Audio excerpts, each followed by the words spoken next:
गणेश रामचंद्र नाईक, श्री गुलाबराव रघुनाथराव पाटील, श्री दादाजी दगडू भुसे, श्री संजय दुलीचंद राठोड, श्री धनंजय पंडितराव मुंडे,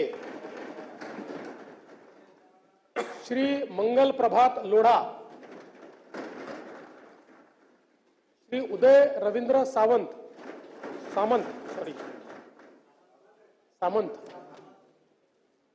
श्री जयकुमार जितेंद्र सिंह रावल, श्रीमती पंकजा ओबीसीचा नेता मंत्रिमंडळामध्ये ओबीसीच्या प्रश्नाला घेऊन लढणारा नेता या मंत्रिमंडळामध्ये असेल, परंतु दुर्दैवानं या मंत्रिमंडळामध्ये भुजबळ साहेब नाही. हे मंत्रिमंडळाचं दुर्दैव आहे की ओबीसीचं दुर्दैव आहे? भुजबळ साहेब.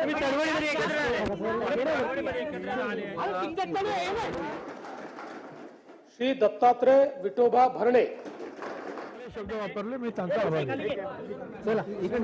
चला जाऊ दे अक्षय. श्री शिवेंद्र सिंह राजे, अभय सिंह राजे भोसले, ॲडव्होकेट माणिकराव शिवाजी कोकाटे, श्री जयकुमार भगवानराव गोरे, श्री नरहरी सीताराम झिरवाळ, श्री संजय वामन सावकारे, श्री संजय पांडुरंग शिरसाट, श्री प्रताप बाबूराव सरनाईक, श्री भरत मारुती गोगावले,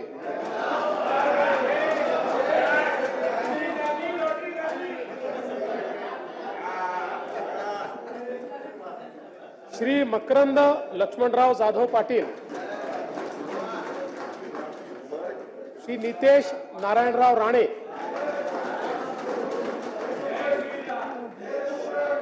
श्री आकाश पांडुरंग फुंडकर,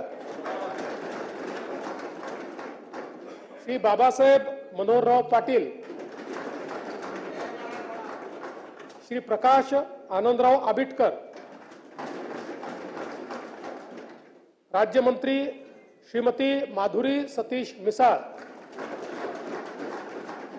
श्री आशीष नंदकिशोर जायसवाल, श्री पंकज राजेश भोयर, श्रीमती मेघना दीपक साकोरे बोर्डीकर, श्री इंद्रनील मनोहर नाईक, श्री योगेश रामदास कदम. पुरवणी मागण्या माननीय उपमुख्यमंत्री. 289 आपण घेऊ ना. आता पुरवणी मागण्या झाल्या की 93च्या आधी घेते 289. श्रद्धांजली शेवटी. पुरवणी मागण्या सभागृहाला सादर करीत आहे. सन 2024-25 या वर्षाच्या पुरवणी मागण्या सभागृहाला सादर करण्यात आल्या आहेत. सदरहू पुरवणी मागण्यांच्या विवरणपत्राच्या प्रती सदस्यांसाठी राखून ठेवलेल्या टपालखानाद्वारे वितरित करण्यात येत आहेत. सदर प्रकाशन विधिमंडळाच्या www.mls.org.in या संकेतस्थळावर उपलब्ध करून देण्यात येईल. 93च्या सूचना एक देऊन देतात. आज सोमवार दिनांक 16 डिसेंबर 2024 रोजी मान्य केलेल्या महाराष्ट्र विधान परिषद नियम 93 अन्वये सूचना सभागृहाच्या पटलावर ठेवल्याचे मी घोषित करत आहे. तालिका सभापती.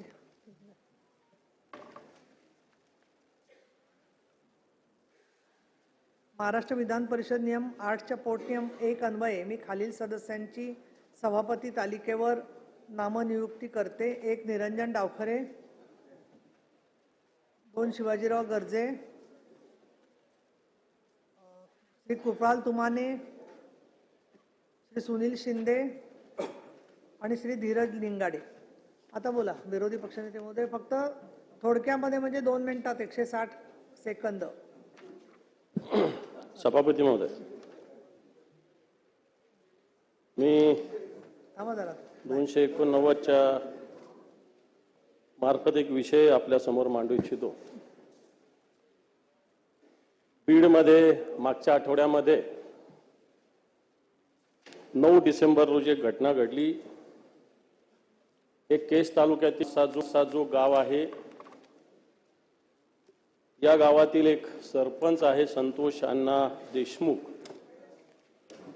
आणि या संतोष अण्णा देशमुखांचा खून करण्यात आला.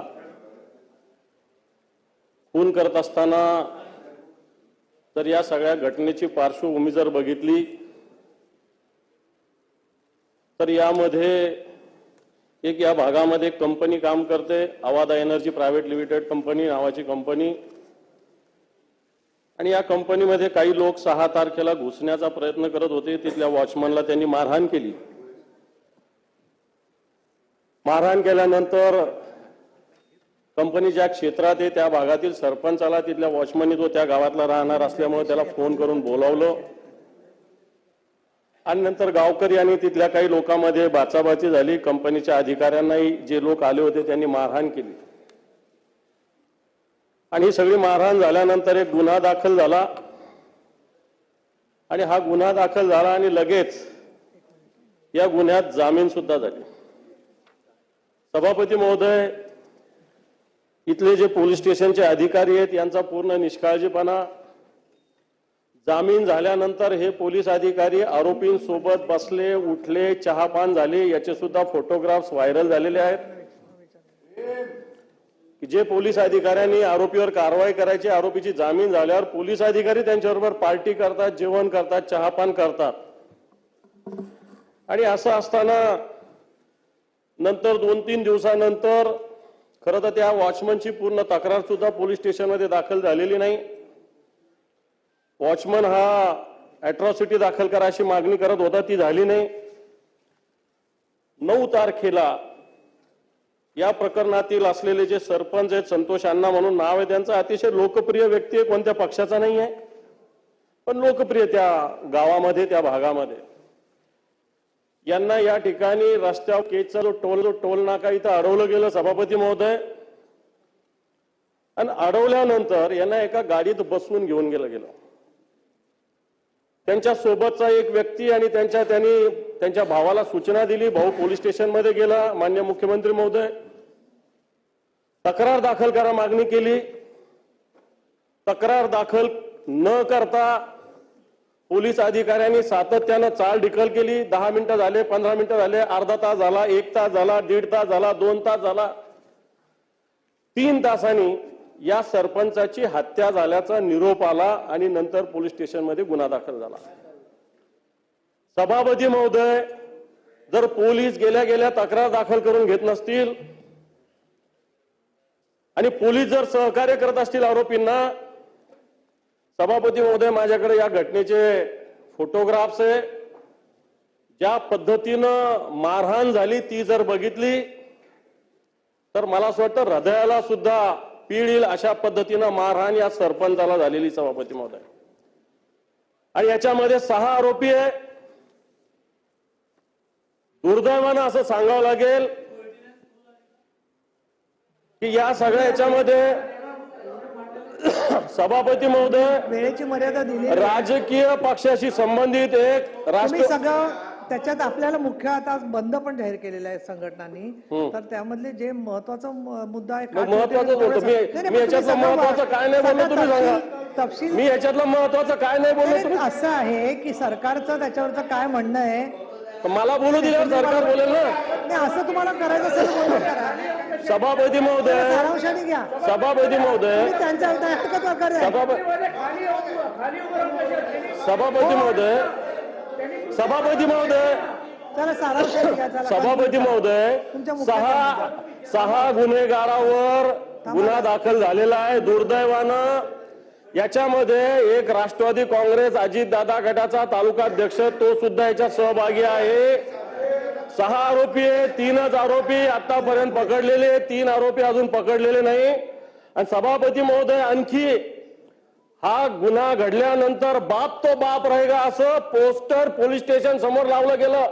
या आरोप्यांनी खून करून पोलीस स्टेशन बरोबर बाप तो बाप रहेगा असं पोस्टर लावलं गेलं सभापती महोदय. आणि माझी याच्यातून आपल्या मार्फत सरकारला मागणी आहे जर गुन्हेगार असं बाप तो बाप रहेगा म्हणतो खून करून, अजून 3 गुन्हेगार फरारी आहे. माझी मागणी आहे की या 3 गुन्हेगारांवर लवकरात लवकर आपण अटक करावी. एक मिनिट. या सगळ्या गुन्हेगाराचे CDR रिपोर्ट तपासावे. कोणत्या कोणत्या राजकीय पक्षाशी ते संबंधित आहे, कोणी कोणी यांना फोन केलेला आहे आणि कोणी कोणी यांना वाचवण्याचा. दानवे साहेब, आपण वेळ दिला नाही, पण बोलू द्या. म्हणजे आपण वेळेची मर्यादा पाळली पाहिजे. आपण सांगितलं होतं मी तुम्हाला परवानगी देते, पण थोडक्यात घ्या. आता बरोबर 5 मिनिटं झाली. 12 वाजून 10ला सुरू झाला, 6 मिनिटं झाली. एरवी बोलायला तेवढा वेळ मिळतं. मी आपला विचार करते की आता प्रश्न गंभीर आहे, पण तुम्ही थोडक्यात सारांश करा. इथं 6 आरोपी आहेत. दादा, माननीय चंद्रकांत दादा, सभापती महोदय, इथं 6 आरोपी आहेत. इकडे येऊन बोला. या 6 पैकी 3 अटक झालेले आहेत. 3 राजकीय पक्षाशी संबंधित आहे आणि 1 राजकीय पक्षाशी संबंधित असंही म्हणतात. मला माहिती नाही की आपल्या मंत्री असलेले एक जे बीड जिल्ह्यातले मंत्री आहेत, त्यांचे एक जवळचे वाल्मिक अण्णा नाव आहे त्यांचं, त्यांनी सुद्धा या आरोपींना फोन केले, या पोलीस स्टेशनला फोन केले. अशा प्रकारचा सुद्धा आरोप त्या भागातील जनतेनं केलेला आहे. सभापती महोदय, माझी याच्या आपल्या मार्फत या सरकारला विनंती आहे, देवेंद्रजी फडणवीस सारखे मुख्यमंत्री झालेले आहेत की याच्यामध्ये जे जे कोणी आरोपी आहे यांच्यावर त्वरित कारवाई झाली पाहिजे. राजकीय पक्षाशी संबंधित असतील आणि पोलीस जर अशा पद्धतीने गुन्हेगारांना सहकार्य करत असेल, ते महाराष्ट्र कायद्याचं राज्य आहे का गुन्हेगाराचं राज्य आहे, मात्र हा सुद्धा खुलासा झाला पाहिजे. माननीय मुख्यमंत्री महोदय. माननीय उपसभापती महोदया, बीड जिल्ह्यामध्ये मसाजोगला जी काही घटना झाली आहे ती अतिशय गंभीर अशा प्रकारची घटना आहे. एका तरुण सरपंचाचा अतिशय निगृण अशा प्रकारचा खून हा त्या ठिकाणी करण्यात आलेला आहे आणि निश्चितच ही घटना सरकारने देखील अतिशय गांभीर्याने घेतलेली आहे. या संदर्भात तिथला जो PI आहे त्याला सक्तीच्या रजेवर पाठवलाय. त्यावेळेचा जो इन्चार्ज PSI आहे त्याला सस्पेंड केलेला आहे. 3 आरोपींना अटक केलेली आहे. काही आरोपी अद्याप फरार असले तरी त्यांना शोधून काढून त्यांना देखील निश्चितपणे अटक करण्यात येईल. मुळातच मी माननीय विरोधी पक्षनेत्यांना एवढंच सांगू इच्छितो की आरोपी कुठल्या पक्षाचा आहे, जातीचा आहे, धर्माचा आहे, कुठली भाषा बोलतो, कोणाशी संबंधित आहे, अशा प्रकारचा विचार न करता जो खरोखर घटनेमध्ये इन्व्हॉल्व असेल अशा प्रत्येकावर कारवाई केलीच जाईल. याकरताच ही केस CID क्राईमला ट्रान्सफर केलेली आहे. तिथे या संदर्भात एक स्पेशल SIT तयार करायला सांगितलेली आहे. या SITच्या मार्फत याची चौकशी करून या घटनेच्या पाठीमागे जे कोणी असतील त्यांना शोधून काढून त्यांच्यावर कारवाई केली जाईल. माझी आपल्याला एवढीच विनंती आहे, हे सभागृह एक सर्वोच्च सभागृह आहे. या सभागृहामध्ये आपण जेव्हा बोलतो त्यावेळेस ते 14 कोटी जनतेपर्यंत जातं. त्यामुळे मंत्र्यांच्या जवळचे वगैरे असं आपण ज्यावेळेस बोलतो त्यावेळेस विनाकारण ज्या मंत्र्यांचा काही त्यात इन्व्हॉल्वमेंट नसतं, सहभाग नसतो, अशा मंत्र्यांवर देखील कुठेतरी अंगुली निर्देश होतो. त्यामुळे मला असं वाटतं की सरकारवर सरकार पक्षाचा, विरोधी पक्षाचा कोणाचाही दबाव हा कुठल्याही आरोपीला वाचवा असा आलेला नाही, कोणाचाच नाही. त्यामुळे जे आरोपी निष्पन्न होतील आणि आम्ही याच्यामध्ये संपूर्ण टेक्निकल आणि AI या दोन्हीचा वापर करतो. पहिल्यांदा काही गुन्हे आपण आता आर्टिफिशियल इंटेलिजन्सच्या माध्यमातून त्या ठिकाणी सगळी कनेक्टिव्हिटी शोधून काढतो. इथे देखील आपण ते करणार आहोत. त्यामुळे मी आपल्याला आणि आपल्या मार्फत महाराष्ट्राच्या जनतेला आश्वस्त करू इच्छितो की कोणीही गुन्हेगार असो यातला तो आम्ही सोडणार नाही. आणि ज्या ज्या पोलिसांनी त्या ठिकाणी कामचुकारपणा केला असेल, जाणीवपूर्वक केला असेल, त्यांना कारवाई झाली आहे. अजून कोणी त्याच्यात इन्व्हॉल्व सापडला तर त्याच्यावरही कारवाई केली जाईल.